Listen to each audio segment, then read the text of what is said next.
উনি সেইখানে তারেক সাহেব কালকে প্রেস ব্রিফিং ডাকছে। আপনি দেখেন, আপনি জার্নালিজমের ছাত্র, প্রেস ব্রিফিং আর প্রেস কনফারেন্সের মধ্যে একটা তফাৎ আছে। প্রেস ব্রিফিং এর মধ্যে আপনার জার্নালিস্টের তখন রাইট নাই যে আপনি তার কোশ্চেন করতেন, তার কোশ্চেন নিতেই আপনি বাধ্য। আপনি প্রেস ব্রিফিং করবেন, কইরে এখান থেকে চলে যাবেন। আমি তো সেই জন্য আমি ধারণা করি 2024-এর নির্বাচনে আমি আসলে কোনো পার্টিসিপেশন দেখি নাই মানুষের মধ্যে কোনো, কারণ ইলেকশনটার রেজাল্টটা সবার জানা ছিল। মানে ইলেকশনটা ছিল হচ্ছে একটা আনুষ্ঠানিকতা। আমি আজকে একটা ছুটির দিন পাইলাম। এইবার কিন্তু আমি সকালবেলা 2 ঘন্টা 5% বা 6%-এর মতো ভোট পড়তে দিয়েছি তো সবাই, কিন্তু জিনিসটা হইলো যারা গেছে তারা প্রাণ নিয়ে গেছে। মানে আমি ভোটটা দিতাছি, আমি জামায়াতরে জিতামু, নাইলে আমি ধানরে জিতামু, মানে একটা পারপাস। তারেক সাহেব আজকে জামাতের আমির সাহেবের বাসায় গেছেন, তার কিন্তু আর দরকার ছিল না নাহিদ সাহেবের বাসায় যাওয়া।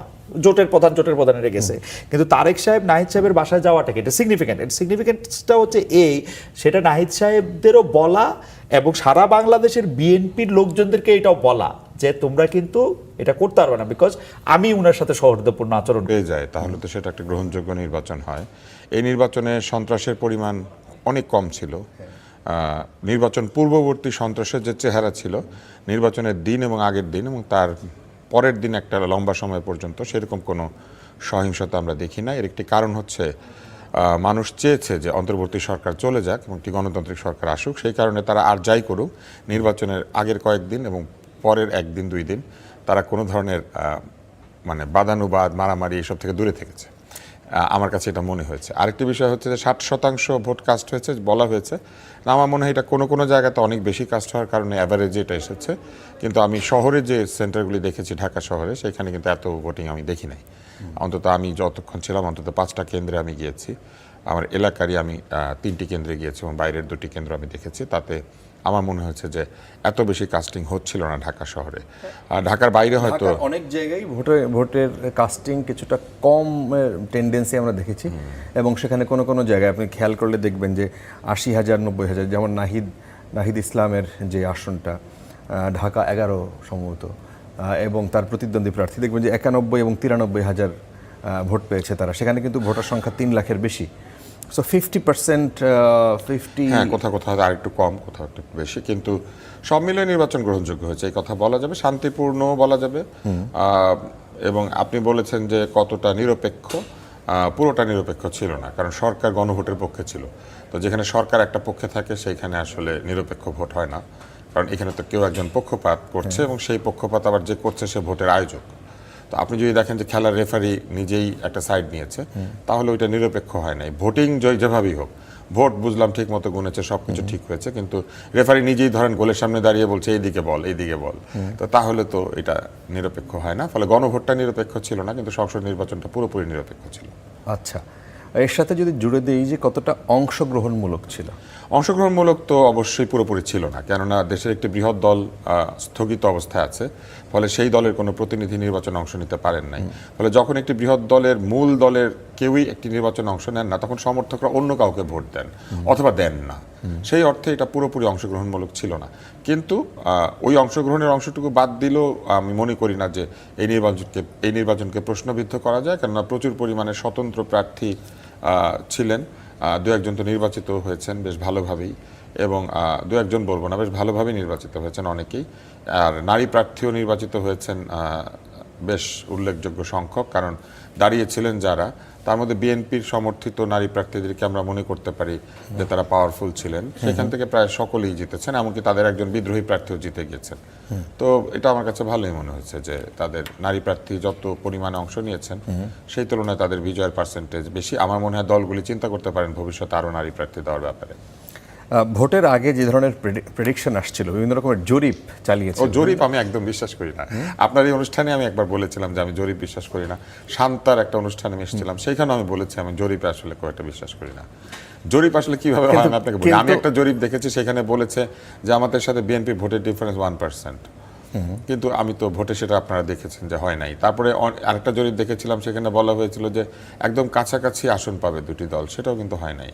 অতএব জরিপ আসলে এমনভাবে হয় আপনি কোথায় করছেন, কেন করছেন, জরিপের টাকা কে দিয়েছে, উদ্দেশ্য কি, সব মিলিয়ে জরিপ অনেক সময় ম্যানিপুলেটেড হয়ে যায়। আর আমাদের দেশে মানুষের একটা প্রবণতা আছে, এটা হয়তো শুনতে একটু অদ্ভুত শোনাবে, কিন্তু আপনি দেখবেন যে অনেক সময় আমাদের বহু লোক আছেন যারা আপনি যদি বলেন যে ভাই রফিক সাহেবের বাসাটা কোন দিকে, উল্টো দিক দেখিয়ে দেয়। ওরকম জরিপে উত্তর দেওয়ার সময় তারা উল্টো উত্তর দেয়। তারা ভাবে যে আমি বলবো কেন, আমি আরটা বলে দিই, বুঝছেন? ফলে শিওর হওয়া খুব কঠিন যে জরিপে যে উত্তর দিচ্ছে সে নিজে ঠিক মতো উত্তর দিচ্ছে কিনা।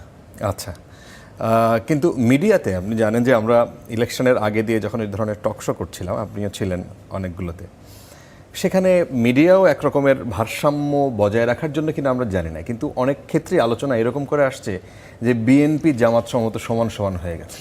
না, এইটা কি আপনি খেয়াল না করেন? না, এটা প্রচারণা ফলাফল, আর এটা হচ্ছে ফেসবুক, ইউটিউব, সোশ্যাল মিডিয়ার একটা চাপের কারণে। কারণ আপনি দেখবেন যে যারা বা যাদের সমর্থকরা সোশ্যাল মিডিয়া অনেক অ্যাক্টিভ এবং সোশ্যাল মিডিয়াতে কিছু জরিপও হয়েছে, সেখানে দেখবেন যে ওরা প্রায় সমান সমান, কোথাও কোথাও জিতছিল। না না না, সমান সমান সোশ্যাল মিডিয়াতে গেলে বিএনপি যদি ভোট পায় 20%, সেখানে জামাত হচ্ছে 80%। হ্যাঁ, যাই পাক, কিন্তু এখানে দুইটা সমস্যা থাকে। একটা হচ্ছে আপনি যখন সোশ্যাল মিডিয়াতে কোনো ভোট ওপেন করেন, এলাকার ভোটাররা তো এখানে ভোট দেয় না, সোশ্যাল মিডিয়াতে যারা আছে সবাই ভোট দিতে থাকে।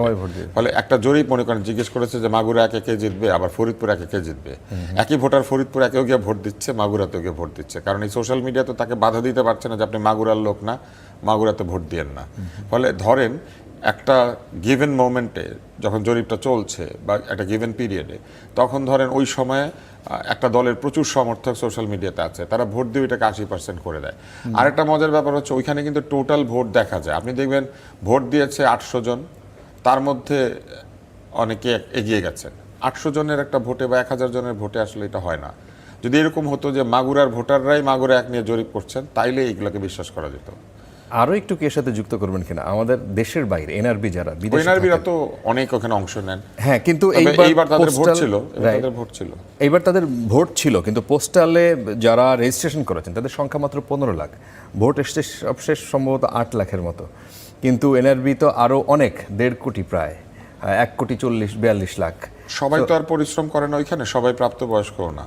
তো এনআরবিদের মধ্যে যারা প্রাপ্তবয়স্ক, পরিশ্রম করেন এবং যারা তাদের এলাকার নির্বাচনে অংশ নিতে চান, এরা মূলত ভোটটা পাঠিয়েছেন। ফলে 1.5 কোটি ভোট মানে থাকেও, যদি আসার সম্ভাবনা কিন্তু থাকে না। আচ্ছা, আর 1.5 কোটি পুরোপুরি সবাই আমার ধারণা ভোটারও না। আচ্ছা, শেষ পর্যন্ত নির্বাচনের যে রেজাল্ট আসলো, এতে আপনি কোনো ক্ষেত্রে কি হতাশ হয়েছেন? না, আমি কোনো হতাশ হই নাই, তবে আমি খুব নির্বাচন দেখে আশাবাদীও হই নাই। নির্বাচন আরও প্রতিদ্বন্দ্বিতামূলক হতে পারত যদি নির্বাচনের আগে অন্তর্বর্তী সরকার নিরপেক্ষ এবং তত্ত্বাবধায়ক সরকারের মতো আচরণ করতেন। তারা কিন্তু একেবারে দিনের শেষ পর্যন্ত এমন একটা ভাবের মধ্যে আছেন, মনে হচ্ছে বাংলাদেশটা তাদেরই চালানোর কথা ছিল, ওনারা অনুগ্রহ করে নির্বাচন করে চলে যাচ্ছেন। অনেকেই বলার চেষ্টা করেছেন কি আমরা তো নির্বাচন দিলাম, ওনারা নির্বাচন দিবে কেন, ওনারা এবং নির্বাচনে দেরি করেছে, নির্বাচন দেওয়ারই কথা ওনাদের, সেটা ওনারা দেরি করে দিয়েছে। কিন্তু আমাদের অনেক আলোচক তো এটা এই সংশয় প্রকাশ করেছেন প্রায় প্রতিনিয়ত যে তারা নির্বাচন দিতে পারবে না, দিলেও সঠিক সময় দিতে পারবে না। নির্বাচন দিতে পারবে না, নির্বাচন হবে না অনেকে বলেছেন, আবার অনেকে বলেছেন নির্বাচন দিলেও নির্বাচনটা আয়োজন করা তাদের জন্য কঠিন হবে। জি, সেটা হয় নাই। এর একটি বড় কারণ হচ্ছে আপনি দেখবেন যে সরকারের পররাষ্ট্র দপ্তর বলেছিল নির্বাচনে গন্ডগোল হলে দায়ী থাকবে আওয়ামী লীগ, আগে থেকেই বলেছিল। সবাই ভয় পাচ্ছিল যে আওয়ামী লীগ উৎপাত করবে বা আওয়ামী লীগ কোনো গন্ডগোল করবে, কিন্তু আওয়ামী লীগ কিছুই করে নাই আসলে, এবং কিছুই আসলে করে নাই। ফলে এইটা না করার কারণে দুটি ককটেল ফোটানোর খবর আমরা দেখেছিলাম। মানে দুটি ককটেল, আপনার কি ধারণা এই দলটার মাত্র 2টা ককটেল ফোটানোর ক্ষমতা? এই দলটা চাইলে সারা বাংলাদেশে এই কাজটা করতে পারে, তারা করে নাই আসলে। 2টি ককটেল আমার ধারণা, আমি যদি প্রফেসর ইউনূসের ভাষায় যাই তাহলে আমি বলবো এটা হয়তো ভোটের প্রি ভোটিং সেলিব্রেশন। কারণ উনি বলেছিলেন যে ভাঙচুর হচ্ছে, ভ্যান্ডালিজম হচ্ছে, এটা নিয়ে তাকে বিদেশি সাংবাদিকরা প্রশ্ন করেছিলেন। এবং সেইখানে সে গোপালগঞ্জে কিন্তু ভোটের পড়ার হার 45%। হ্যাঁ, গোপালগঞ্জে বেশ বাসি ভোট দিয়েছে, কাকে দিয়েছে, কেন দিয়েছে এটা তারা বলতে পারবে। তারা ভোটকে প্রত্যাখ্যান করে নাই। কারণ আপনাকে কিন্তু এটা বুঝতে হবে যে ওই জেলাটা তো একটা গণতান্ত্রিক জেলা। আচ্ছা, এবং তারা বহু বছর ধরে তারা ভোট দেয় এবং তাদের কাছে ভোট দেওয়াটা অনেকটা তাদের মনে হয় আর কি, ওই অঞ্চলটা মনে করে যে তারা একটা এমন জেলা যেখান থেকে স্বাধীনতার নেতৃত্ব জন্ম নিয়েছে, ফলে তারা ভোটটা দিতে চায়। এটা কিন্তু তারা, এটা মানে এমন নয় যে তারা ভোট বিরোধী, এমন হতে পারে তারা সবাই আওয়ামী লীগকে ভোট দিতে চায়, এটা হতে পারে, কিন্তু এমন না যে তারা ভোট দিতে চায় না, তারা ভোটটা দিতে চায়, ফলে তারা ভোটটা দিয়েছে। বাংলাদেশের সব লোকই ভোট দিতে চায়। আচ্ছা, আমাদের সাথে বিশ্ব সাংবাদিক খালেদ মহিউদ্দিন তিনি যুক্ত হয়েছেন। খালেদ ভাই স্বাগত জানাচ্ছি, এবং এটা আমার জন্য একটা আনন্দের বিষয় এবং একটা স্মরণীয় বিষয়ও, বাংলাদেশের দুজন উপস্থাপক, এবং আমি নিজে নিজে একটু, আমার কাছে একটু ডাউন ফিল হচ্ছে। আপনি খালেদ মহিউদ্দিনের ফ্যান, আমি আপনার ফ্যান, তার ফ্যান। আমরা একটা সময় স্বপ্ন দেখতাম, মানে যখন আমরা ছোট তখন থেকে আমরা আপনাদেরকে দেখি। খালেদ ভাইকে এখন আমরা আইকনিক একটা জায়গায় মনে করি যে আমরা ওরকম হতে চাই।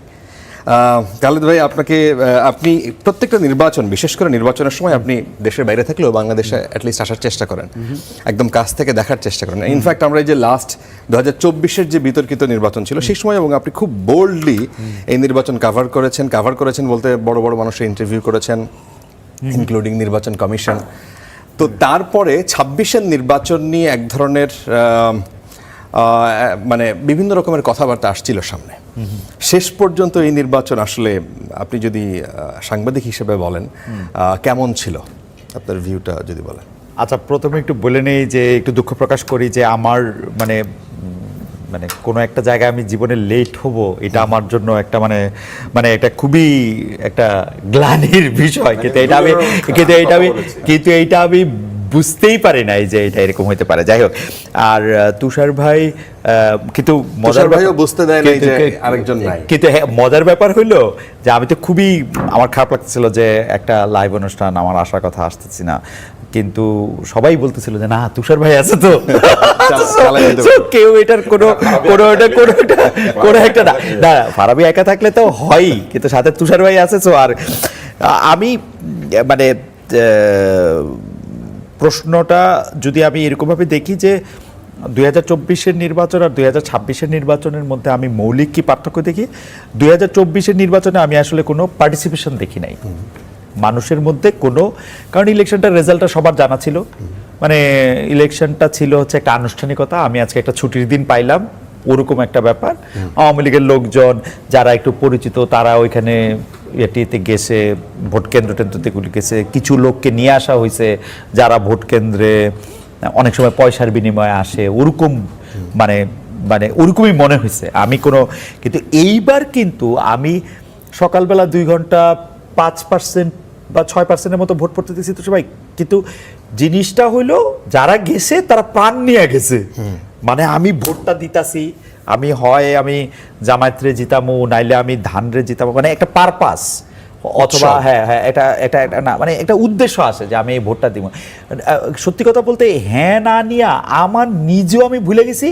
আমি না 6টা কেন্দ্র ঘুরছি, কিন্তু কাউরে আমার এই কোশ্চেন করতেই পারে না যে ভাই আপনি কি হ্যাঁ দিছে না দিছে, মানে এটা আমার কোনো ইট ওয়াজ নট, মানে কেন জানি, মানে এটা আমার স্যার শুনলে রাগ করবে, কিন্তু ঘটনা হইতেছে যে এটা আমার কাছে কোনো রেলেভেন্স ছিল না। সত্যি কাউরে জিজ্ঞেস করি নাই যে ভাই আপনি কি হ্যাঁ নাতে ভোট দিচ্ছেন কেন, এটা কেমন জানি ভুলে গেছি। ভুলে যাওয়ার একটা কারণ আছে যে জুলাই সনদ বাস্তবায়ন করার জন্য কিছু সংস্কারের কথা বলে তো সরকার আসছিল, তো এই ব্যাপারে সরকার এটার প্রস্তাব করছে, সরকার এটাকে হা ভোট দিতে বলছে, জামায়াত এটাকে হা ভোট দিতে বলছে, এনসিপি হা ভোট দিতে বলছে, এবং সবশেষে এসে বিএনপিও হা ভোট দিতে বলছে। পরিষ্কার প্রথমে আগে বলছে না দেওয়ার তো কোনো সুযোগ নাই, এরপরে হা দিতে বলছে একদম পরিষ্কার করে।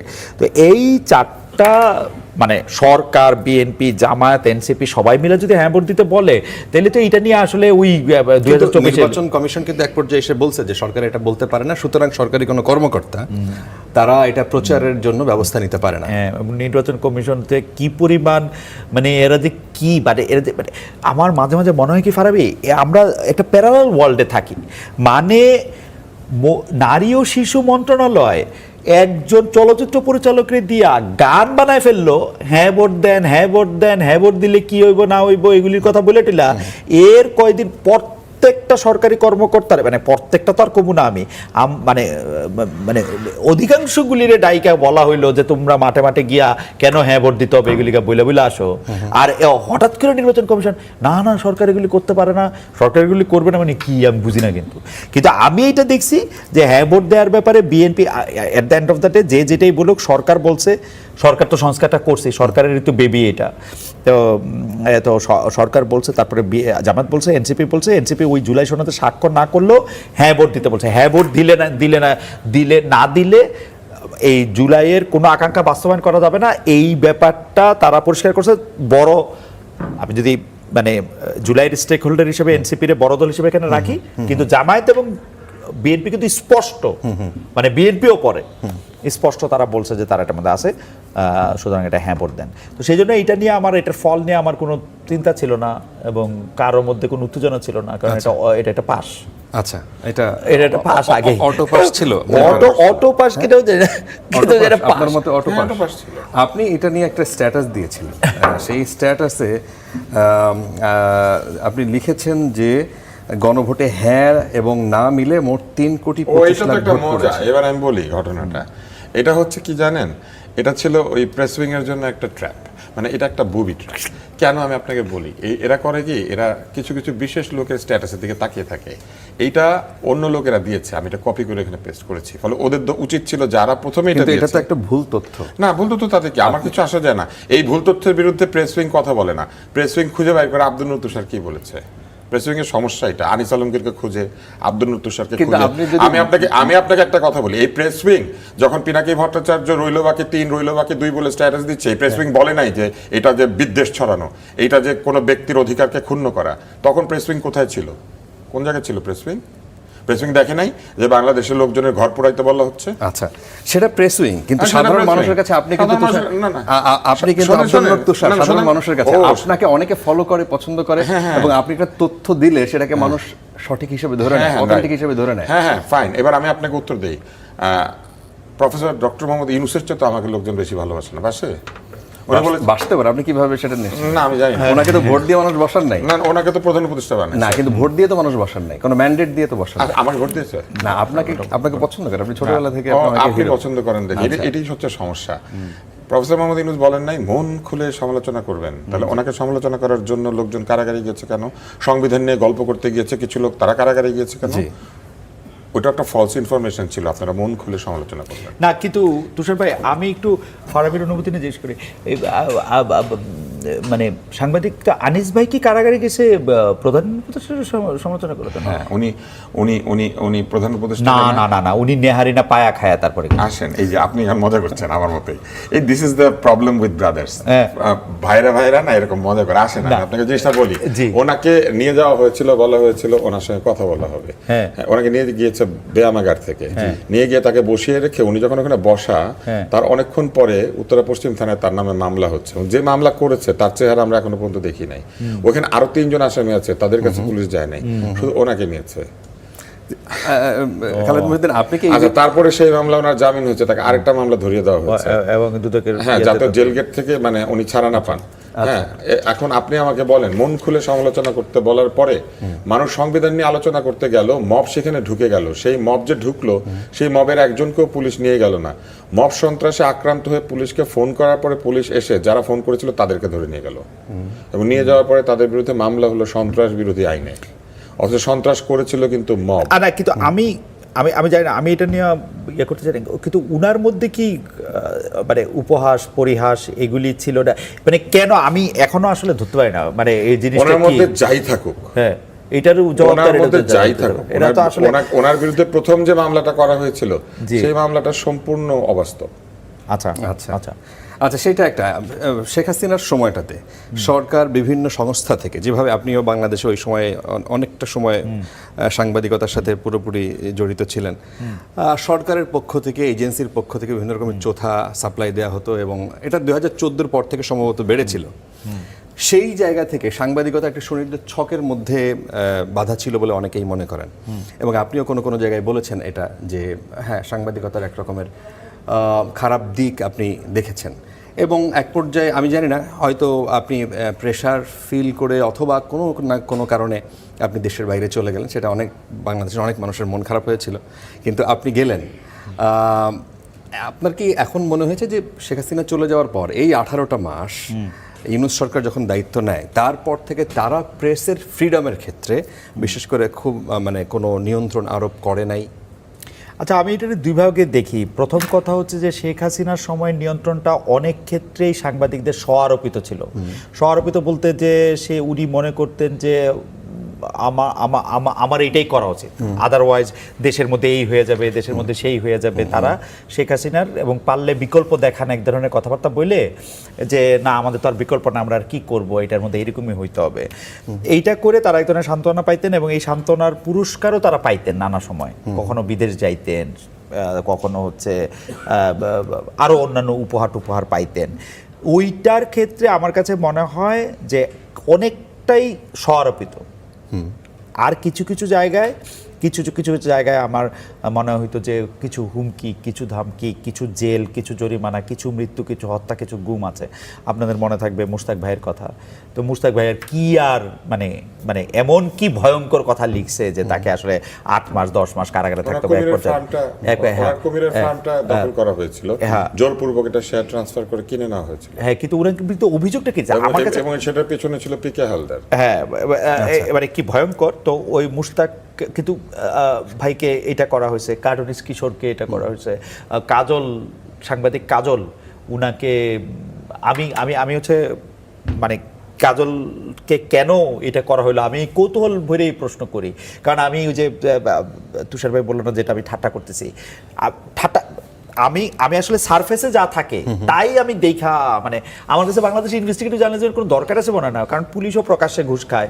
আপনি কোনো কিছু ইনভেস্টিগেশন করার দরকার নাই, তো সবই তো প্রকাশ্যে আছে। আপনি ইনভেস্টিগেট করবেন তখনই যখন কেউ আপনার বিরুদ্ধে কোনো একটা উদ্দেশ্যমূলক কিছু করতে চায়, তাহলে ইনভেস্টিগেট করতে হয়। আমি দেখতাম যে এই যে আওয়ামী লীগ আমলে এটা খুব ডিফিকাল্ট ছিল, এই খুঁজতে দেখা গেল যে উনি কোনো এক এমপির সাথে, যিনি আওয়ামী লীগের এমপি খুব প্রভাবশালী, তার সাথে বেয়াদবি করছেন, কাজল সাইফুজ্জামান শিকরের সাথে বেয়াদবি করছেন। এইটাই হইলো আমি পাইলাম।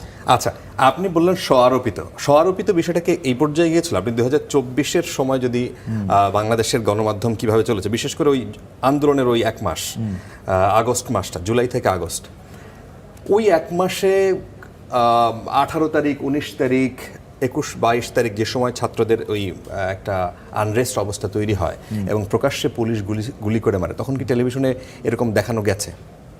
দেখায় নাই কেন? সেটা কি স্বআরোপিত ছিল? জার্মানিতে ছিলাম, আমি তো টেলিভিশনেই দেখছি।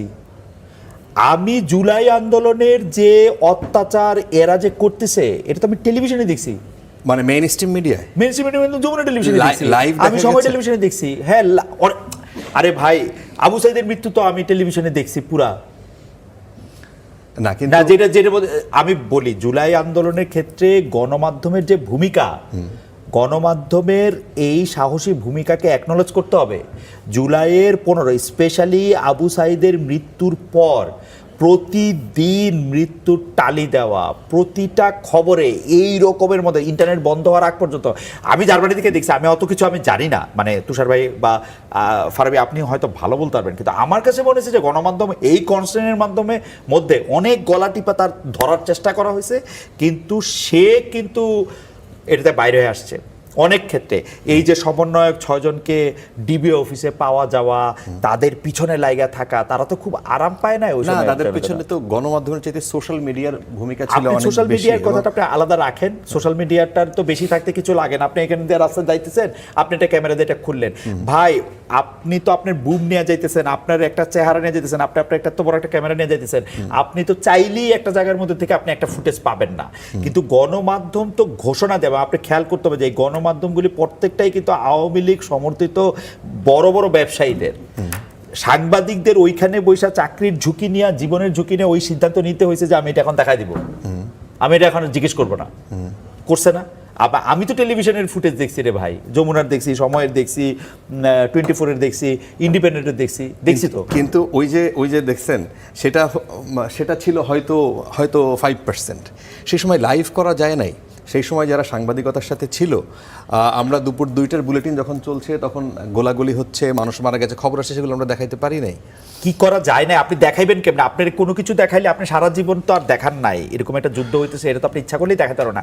কিন্তু যা কিছু করা হয়েছে সেইটাও অনেক করা হয়েছে। আমি সেটা বলবো যে এই রকম কনস্ট্যান্টের মধ্যে থেকে অনেক কিছু করছে। অবশ্যই লাইভ করা যায় নাই, অবশ্যই এটার মধ্যে হয়েছে। তবে আমি স্বআরোপিত বলবো কি জানেন, আপনি এমন একটা পেশায় আছেন যে পেশাটাতে আপনাকে লোকে ভালোবাসবে, তালমিস্ত্রি খাওয়াবে, ব্যাপারটা এরকম না। আপনি কোনো একটা জায়গাতে একটা ফোন দিল, আপনি 3 বার হেসকি দিয়া 4 বার ওই দিকে ভাইগা গেলেন, এটা তো হবে না রে ভাই। এটা তো হবে না। আমি একটা টেলিভিশনে হেড অফ নিউজ ছিলাম, এক্সিকিউটিভ এডিটর ছিলাম, আমার জীবনে কোনোদিন কেউ কোনো ফোন করে নাই জীবনে। Ask them. ফোন করে নাই? নো। আপনিও তো কোনো একজন আওয়ামী লীগের একজন বড় ব্যবসায়ীর সেই প্রতিষ্ঠানেই কাজ হ্যাঁ, করেন, কোনো সময় কোনো নো তদবির রিকোয়েস্ট? No no never. এবং শোনেনও না? No never. আমার তো বলছি, সালমান এফ রহমানের সাথে আমার ছিল যে উনি আমাকে কোনোদিন আনসলিসিটেড, জার্নালিজমের ক্ষেত্রে উনি আমাকে কোনো আনসলিসিটেড অ্যাডভাইস দিতে পারবে না। উনি যখন গাড়িতে পতাকা লাগাইছে আমি বুঝছি যে এইটা উনি রাখতে পারবে না। ওনার সাথে আমার একটা দ্য মোমেন্ট আই লেফট ইট, এটা কিন্তু সরকারের চাপ না ভাই। আপনার এই সরকার ফোন করে, সরকার তো চাইবই, আপনি সরকারের ফোন করে আপনি সরকার একটা কথা কবে, আপনি সারাক্ষণই সরকারের কথা শুনবেন? কোনো না কোনোটা তো আপনার নাও শুনতে হইব, তাই না? আপনি না শোনাটাও তো আপনি দেখাইবেন। আপনি সরকারের কথা শুনবেন, গ্রামীণ ফোনের কথা শুনবেন, রেড কাউর কথা শুনবেন, তো আপনি যাইবেন না কই? এইটারে আমি কইছি সরব তো ভাই, সবটাই তো এটা করতে হবে। সহায়কের অনেক কারণ আছে, কারণ মালিকরাও তো প্রচুর টাকা ইনভেস্ট করে। হ্যাঁ, প্রচুর টাকা এবং invest করে। তাকে ব্যাংক থেকে লোন নিতে হয় বা তার টাকা খরচ করতে হয়। এখন সরকার যদি এটা হঠাৎ চাবি মেরে দেয়, যেটা আমাদের আইনের মধ্যে আছে, চাইলেই পারে। চাইলে চাবি মেরে দিতে পারে। বিটিআরসি চাইলে ফ্রিকোয়েন্সি বন্ধ করে দিতে পারে, আপনার ফ্রিকোয়েন্সি নিয়ে নিল, বাতিল করলো, অথবা তথ্য মন্ত্রণালয় আপনার লাইসেন্সটা বাতিল করতে পারে। হ্যাঁ, এটা আমাদের চোখের সামনে অনেক হ্যাঁ, চোখের সামনে হয়েছে। না, আমি একদম গিয়ে ঘিরে ধরে সিএসবি বন্ধ করা হয়েছে। সেটা তো কোনো গণতান্ত্রিক সরকার করে নাই, 111-এর সরকার করেছিল এটা বন্ধ। এবং তারপরে কিন্তু আমরা একসময় দেখেছি যমুনা টিভিও বন্ধ করে দেওয়া হয়েছিল, তারপরে আবার সেটা খোলা হয়েছিল। তো এরকম আছে তো এই ইতিহাস। ফলে এই দিগন্ত টিভি এভাবে বন্ধ করা হয়েছিল, চ্যানেল 1 বন্ধ করা হয়েছিল। একবার আমরা দেখেছি কোর্টের রায় এসেছিল, কিন্তু ইটিভি বন্ধ করা হয়েছিল। তো সরকার চাইলে তো বন্ধ করতে পারে, সেই জন্য মালিকরা ভাবে যে আমার এত টাকার ইনভেস্টমেন্ট, এটা হঠাৎ বন্ধ হয়ে গেলে কি হবে, তারাও আসলে ভয়ের মধ্যে থাকে। আচ্ছা তুষার ভাই, আমি মাঝখানে একটা কথাকে ফারাবিও ওইটা সাক্ষী। 2011-12-13-তে 13 থেকে 13-র পরে আইসা সেটা একটা ডিফারেন্ট জায়গাতে গেছে। তখন শুরু হলো লাইভ করা। প্রধানমন্ত্রীর প্রতিটা সফর, সেটা রংপুরে হোক, কাউনিয়াতে হোক, এই খেজুরদহতে হোক, যেইখানে হোক, ওইটা লাইভ করতে হবে। এই পাগলামি কে প্রথম কিন্তু প্রধানমন্ত্রী কার্যালয় থেকে এগুলি বলে নাই, পরে এগুলি দেখাইতে আমি কিন্তু প্রতিবাদ স্বরূপ বহু প্রধানমন্ত্রী সফর আমি এরকম দেখাইনি। আচ্ছা, এই মুহূর্তে আমরা একটু যেতে চাই লাইভে। 12-13-তে কিন্তু আওয়ামী লীগ সরকার একরকম, 2014-তে সেই 154 আসনে বিনা বাধায় ভোটে জয়লাভ করার পরে আওয়ামী লীগ কিন্তু ডিফারেন্ট। সেই আওয়ামী লীগ কেমন ডিফারেন্ট? সেই আওয়ামী লীগ তখন যেহেতু সে জানে সে জনগণের ম্যান্ডেট আর তার নাই, তখন সে মিডিয়ার উপরে চড়াও হইতে শুরু করছে। এবং মিডিয়া তখন করছে কি, মিডিয়া তার মানে ও বলে একটা মানে ও যেটা বলে সেটা এমপ্লিফাই করে সে। যেমন হয়তো এখান থেকে কখনো বলছে যে বিটিভির খবরটা দুপুরে দেখাইতে হবে, বিটিভির খবর দুপুরে দেখানো ফরজে আইন করে ফেলছে। মানে এমনই আইন এটা।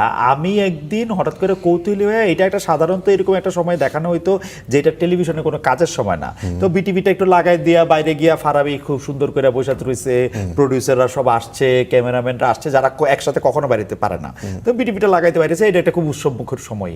আমার একবার কৌতূহল হলো, আমি বললাম যে এটা কইছে কে, মানে এটা বিটিভিটা আমার দেখাইতে হইবে, এটা কোথায়? পরে খুঁজতে দেখা গেল লাইসেন্সের কোথাও জানি কি আছে যে এটার মধ্যে থেকে এটা দেখাইতে হবে। মানলাম। তাইলে এই যে প্রধানমন্ত্রী যে কোনো সময় যে কোনো জায়গায় যাবে, আজকের এটা কিন্তু একটা ঘটনা। এই ঘটনার ক্ষেত্রে ধরেন নাহিদ, আপনি যেটা বলছেন সেটার সাথে আমি সম্পূর্ণ একমত। নাহিদ ইসলামদের মধ্যে অনেকে এখন এই রেজাল্টের পরে অনেক সহিংসতার ঘটনা ঘটছে।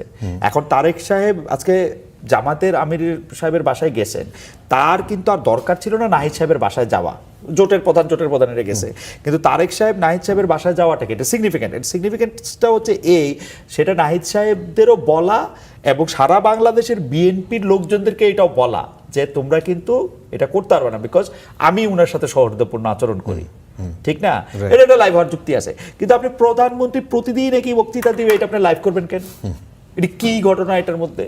এই কি জানি বলে তারেক রহমান আসছেন বাংলাদেশে, এইটা ক্লিক করে আপনি তার কি ফ্লাইটের এটা জানি কি বলে তো সেটা, ওই যে মানে ট্র্যাকিং করা, ফ্লাইট ট্র্যাকিং আপনি দেখবেন, ওটা করবেন কেন? মানে একটা কোনো একটা জায়গাতে একটা লজিক তো থাকে। ঠিক সেই লাইনে আমার আরো কিছু প্রশ্ন আছে। আমরা একটু ছোট্ট বিরতিতে যেতে চাই। দর্শক, ছোট্ট একটা বিরতির সময় আছে, ফিরছি একটু পর। আমাদের সাথে রয়েছেন খালেদ মহিউদ্দিন সাংবাদিক, আব্দুল নূর তুষার রাজনৈতিক বিশ্লেষক।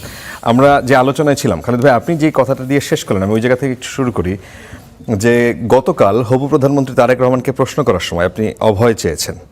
একজন সাংবাদিক হিসেবে অভয় চাওয়ার কি দরকার আছে? অথবা এটাকে আরেকটু বলি যে আপনার অভয় চাওয়াকে অনেকেই নতজানু ভঙ্গি হিসেবে বিবেচনা করেছে, বিশেষ করে সোশ্যাল মিডিয়াতে যখন এটা ছড়িয়েছে তখন যে খালেদ মহিউদ্দিনকে চিনে সবাইকে প্রশ্নের মুখে জর্জরিত করা, প্রশ্ন বানে জর্জরিত করা, সে খালেদ মহিউদ্দিনের হাসি কিংবা তার বডি ল্যাঙ্গুয়েজ মনে হচ্ছে আবার সেই সময়টা ফিরে আসলো কিনা যে শেখ হাসিনার সামনে দাঁড়িয়ে যেভাবে মানুষ মানে সাংবাদিকরা যারা দলীয় সাংবাদিক যাদের কথা বললেন যে সেলফ সেন্সরশিপ যারা নিজেরা করতেন তা মানে সেই রকম একটা উপস্থিতি কি মানুষের সামনে আসলো কিনা? প্রথম কথা হলো যে আমি যে বলছি যে যদি অভয় দেন সেইটা বলে যদি আমি তার অভয়ের অপেক্ষা করতাম তাহলে মনে হতো যে আমি এটার মধ্যে থেকেছি। আমি যদি অভয় দেন এবং তারপরের লেজের প্রশ্নটা আমি একই সঙ্গে করছি, I didn't wait for his not even okay. ও অভয় দেন, যদি অভয় দেন হচ্ছে একটা পাকধারা। যারা এটা বলতেছেন মানে এটা জনাব হাসনাত আবদুল্লাহ, জনাব আসিফ মোহাম্মদ সজীব ভুঁইয়া তারা ইনক্লুডেড, তাদেরকে যখন আমি ইন্টারভিউ করছি তাদেরকেও মনে হয় আমি অসংখ্যবার বলছি যদি অনুমতি দেন, যদি বেয়াদবি না নেন, এটা আমার একটা কথা বলার ধারা। এবং আমি এটা বাংলা প্লিজের এটা আমার স্পষ্ট করে আমার এগুলি মনে নাই, কিন্তু আমি একদম ড্যাম শিওর যে আমি হাসনাত আবদুল্লাহরে বা জনাব হাসনাত আবদুল্লাহরে বা জনাব আসিফ মোহাম্মদ সজীব ভাইরে বলছি যদি বেয়াদবি না নেন, যদি অভয় দেন, অভয় দেনটা হয়তো বলি নাই, যদি অনুমতি দেন, যদি অনুগ্রহ করে বলেন আপনাকে আমি খুব পছন্দ করি সেই জন্য আপনি বলেন, এইটার একটা জার্নালিজমের টার্ম আছে, এই টার্মটার নাম হচ্ছে euphemism. When you ask a difficult question to anyone, আপনি এটাকে তাকে একটা এরকম একটা জায়গা দিবেন যে এটা তার সাথে আপনার ব্যক্তিগত ক্ষোভ বা কোনো কিছু না। উনি সেইখানে তারেক সাহেব কালকে প্রেস ব্রিফিং ডাকছে। আপনি দেখেন আপনি জার্নালিজমের ছাত্র, প্রেস ব্রিফিং আর প্রেস কনফারেন্সের মধ্যে